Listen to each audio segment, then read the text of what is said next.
agambye nti President Museven ne gavumenti ye bwe baba nga bawa amateeka ekitiibwa n'eddembe ly'obuntu kibakakatako okuwuliriza ekyo kkooti kye yalamudde. Tetukkiriziganya ne President bw'awakanya ensala ya kkooti ey'okuntikko ky'okuwozesa abantu ba bulijjo kkooti z'amagye newankubadde agamba nti zireese obutebenkevu mu bifo nga Kalamoja era ne zimalawo omujjuzo. Naye ffe tukkiriza bulungi nti singa kkooti z'amagye zisigala nga ziwozesa b'amagye, kkooti eza bulijjo nga ziwozesa abantu ba bulijjo, eyo y'enkola ennungamu mu nsi ezitegeera era ezigoberera amateeka n'ebiragiro. Si kituufu okuvvoola ekitongole ekiramuzi kubanga erimu ku ssiga lya gavumenti obuvunaanyizibwa bwalyo kwe kubeera nti litaputa amateeka, litaputa ssemateeka n'okulaba nti tewaliiwo kunyigiriza oba kuvvoola muntu yenna oba ekitongole kyonna oba okutyoboola amateeka. Mu kiseera kyekimu yaliko pulezidenti w'ekibiina ekitaba bannamateeka ki Uganda Law Society Fiona Nabasa Wall annyonnyodde nti kkooti eza bulijjo zisobolera ddala okuwozesa emisango gyonna, kale pulezidenti talina kweraliikirira.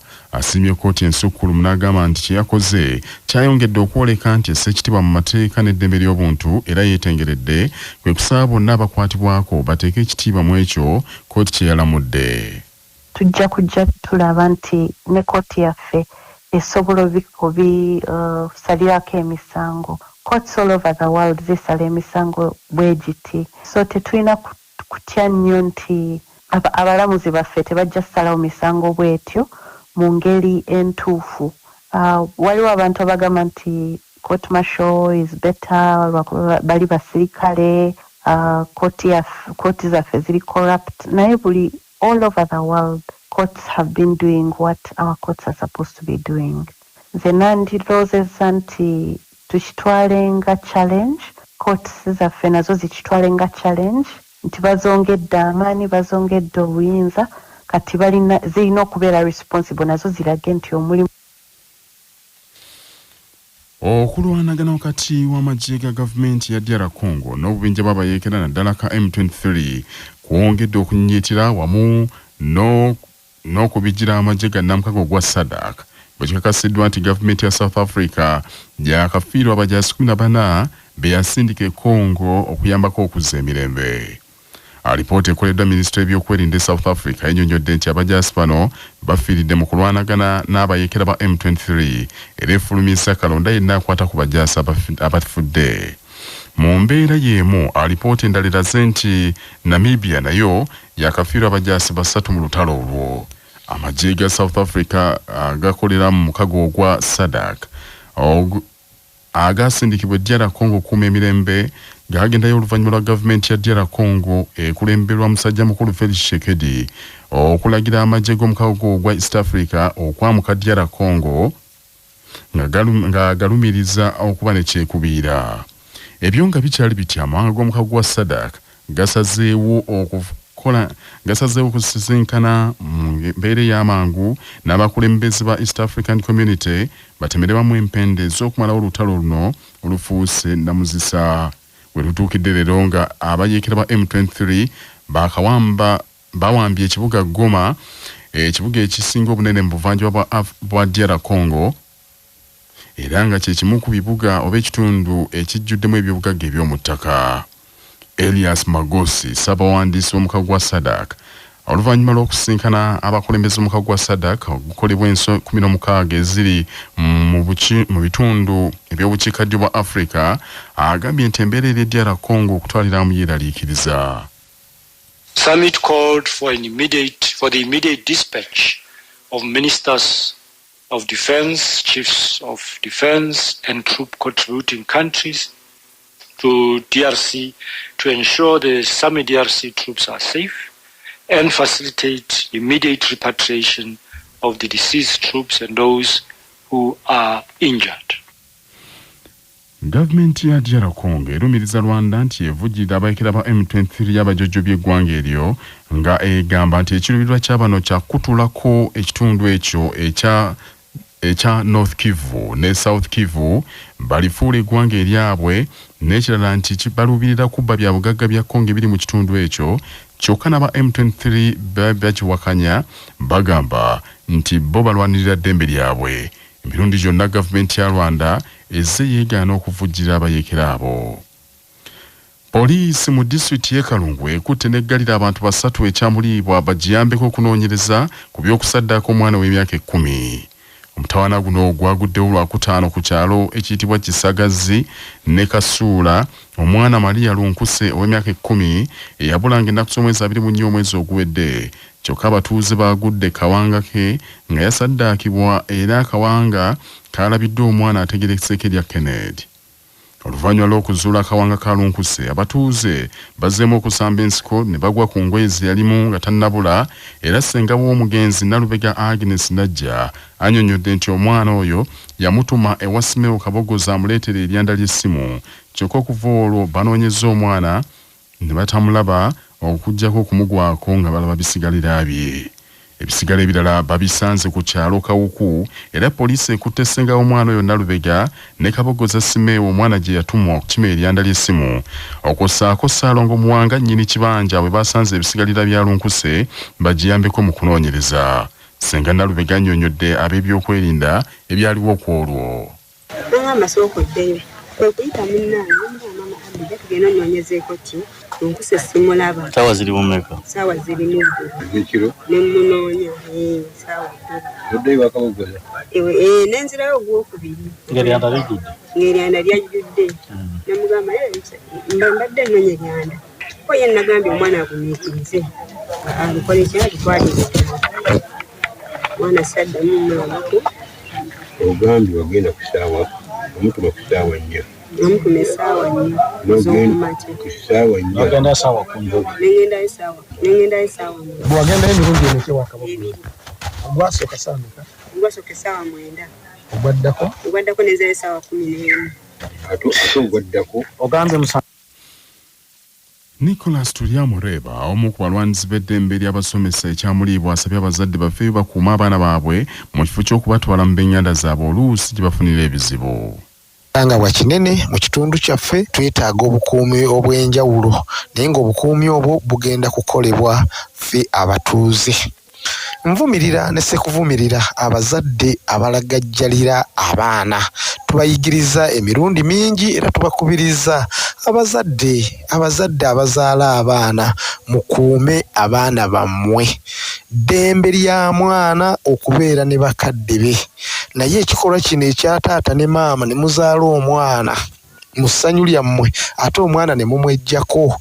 Manya obuvuna obuddo obw'eddembe lyo tonyigirizibwa. Ddembe lyo ery'obwebange. Ddembe lyakutuusibwako Solange Women Syrup, eddagala erikakkanya obulumi mu nsonga z'abakyala oba ziyite cramps. Lisange mu pharmacies, drug shops oba supermarkets. Lyakakasibwa National Drug Authority. nga bali wamu ne langi wa Global aleetawo enjawulo ku bisenge. Weefunire langi ya Global ku hardware yonna ekuli okumpi. Global Paint, a reliable product. nga bali wamu ne Baluswata Property Consultants batunda ettaka ku nguudo zonna eziyingira n'okufuluma ekibuga. Va mu by'ettaka lyakulukuta ennyumba ya kyama basange ku ofiisi yaabwe ekyengera opposite Orange City essimu 0704 80 1905.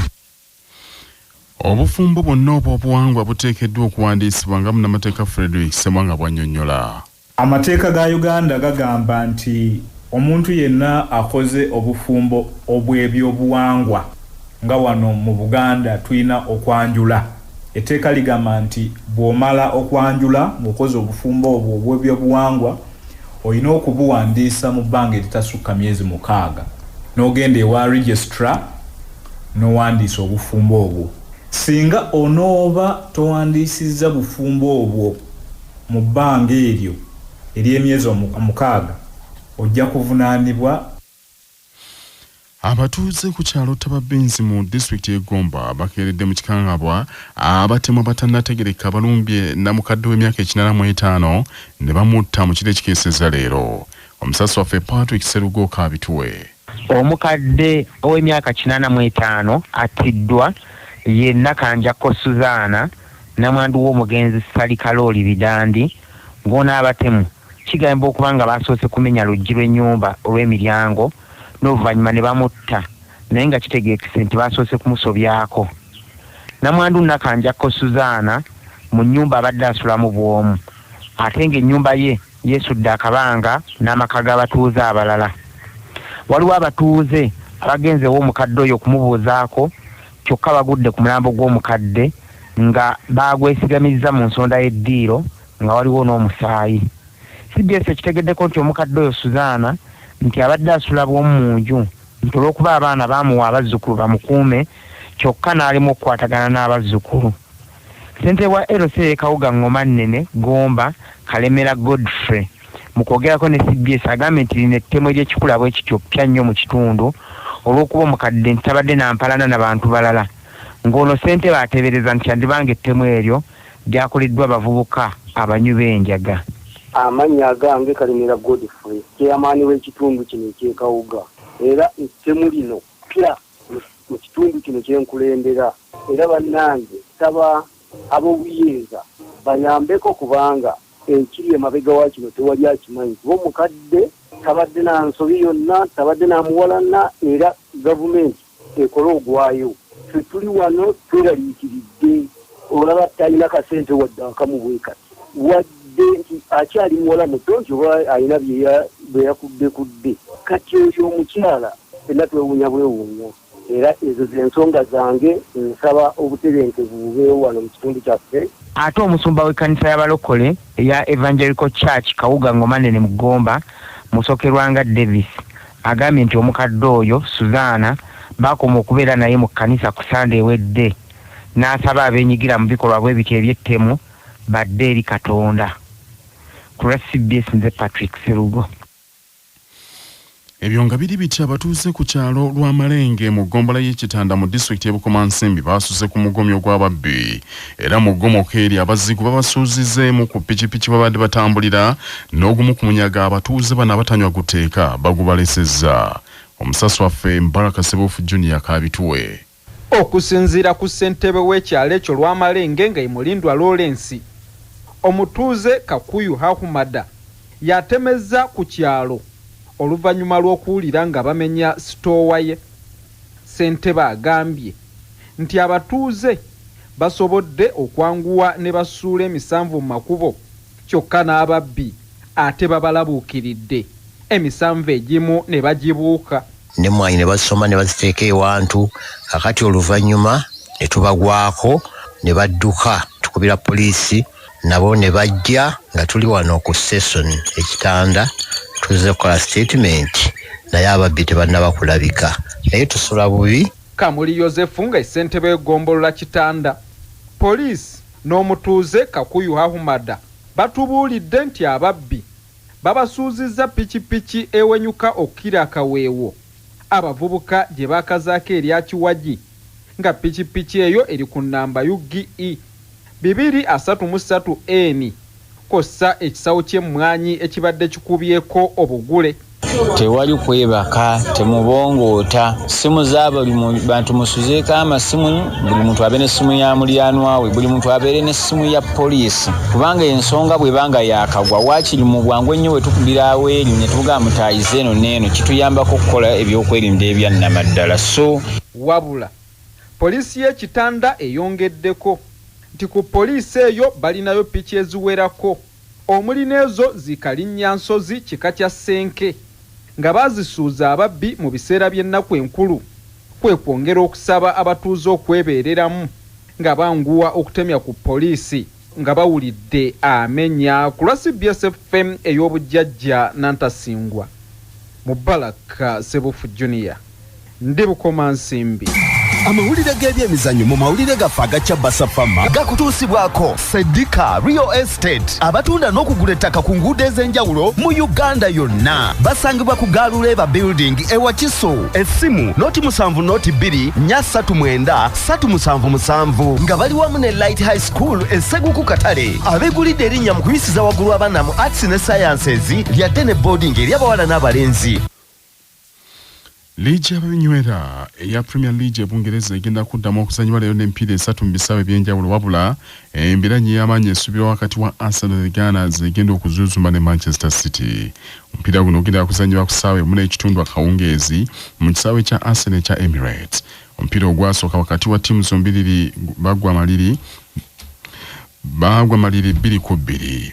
Tiimu zombiriri zirwana okugoba obuufu bwa ttiimu ya Liverpool ekulembedde liigi eno nga Arsenal mu kifo kya 2 n'obubonero 47 ate Manchester City yakuna n'obubonero 41. Empiira emirala Manchester United yakuzuuzumba ne Crystal Palace ssaawa 11 akawungeezi ate nga Brentford yakutuuka ne Tottenham Hotspur ku ssaawa zezimu. Liverpool ekyeyongedde okweriisa enkuuli ng'ekulembedde liigi eno n'obubonero 56 ate Southampton yeekobedde n'obubonero 9. Bannaffe ag'essaawa zino kangamalirize mu bufunze.